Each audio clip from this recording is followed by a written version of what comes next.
దేవ అయితే ఇంకా బాలరాజు దగ్గరకు వచ్చి, నేను ఇప్పుడు దాకా చెప్పినవన్నీ చేయలేదని చెప్పి అనుకున్నావు కదా, ఇప్పుడు రిటర్న్ గిఫ్ట్ నీకు ఇచ్చాను కదా, ఇంక నెక్స్ట్ నా టార్గెట్ కావేరి, ఇంకా తనని ఎలా కాపాడుకుంటావో చూస్తాను ఫ్రెండు అని చెప్పని తనకు అంటాడు. ఇంకా బాలరాజు అయితే పోలీసులతో అయితే వెళ్ళిపోయిన తర్వాత ఇంకా దేవ అయితే ఈ కావేరి ఏ విధంగా చేయాలో అలా చేయాలి, తనని మనశ్శాంతి లేకుండా చేయాలని చెప్పని ఇంకా నేరుగా సరళ దగ్గరికి అయితే వెళ్ళి, నీ భర్తను చంపేసిన వాళ్ళని ఇంట్లో ఉండనిస్తావా నువ్వు అని చెప్పని ఉన్నవి లేనివి అన్నీ అయితే సరళకైతే చెప్తాడు.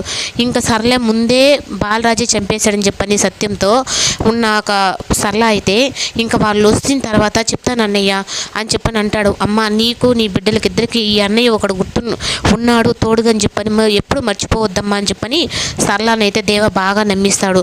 ఈ లోపల ఇంకా దేవ వెళ్ళిపోయేటప్పటికి ఇంకా చిన్ని కోసం అయితే ఇంకా ఏసీపీ విజయ్ అయితే ఇంటికి వస్తాడు.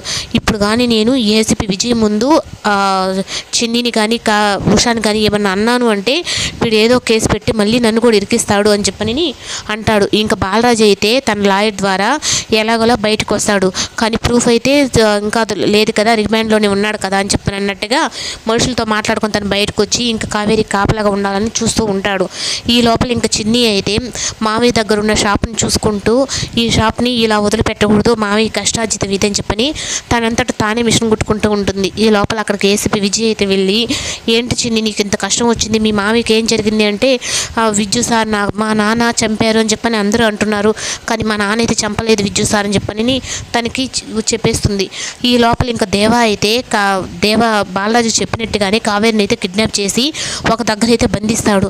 ఇంకా చిన్ని అయితే ఏడ్చుకుంటూ హాఫ్ టికెట్ని దగ్గరికి వెళ్ళి చెప్తే ఇంకా బాలరాజు కూడా అయితే ఇంకా నేను వెళ్ళి మీ అమ్మని తీసుకొని వస్తాను, నువ్వు కంగారు పడద్దమ్మా అని చెప్పనని ఇంకా బాలరాజు వాళ్ళ ఇంట్లోని చిన్నిని కూడా అయితే పెట్టుకొని ఇంకా దేవ దాచిపెట్టిన ప్లేస్కి అయితే వెళ్ళి ఇంకా కావేరిని అయితే కాపాడతారు. ఇంకా బాలరాజు అయితే ఇంకా దేవాకు ఫోన్ చేసి నీకు మనిషి విలువేంటో చూపిస్తానురా, ఒక మనిషి దూరం అయితే ఆ ఇంట్లో ఇది ఎంత నరకంగా ఉంటుందో నీకు ఇప్పుడు దాకా రుచి చూపించలేదు కదా దేవా, ఇప్పుడు నీకు రుచి చూపిస్తాను, నీ ఇంట్లో నిన్ను ఎవరిని తీసుకొని వెళ్తానో తెలీదు, ఆ బాధ ఏందో నీకు చూపిస్తానురా, నేను నా భార్య విషయంలో మంచివాడిగానే ఉంటాను, కానీ నీ విషయంలో మాత్రం రావణాసురులాగా ఎత్తి నిన్ను సంహరిస్తాను అని చెప్పని దేవాకైతే ఫోన్ చేసి మరీ వార్నింగ్ ఇస్తాడు బాలరాజు.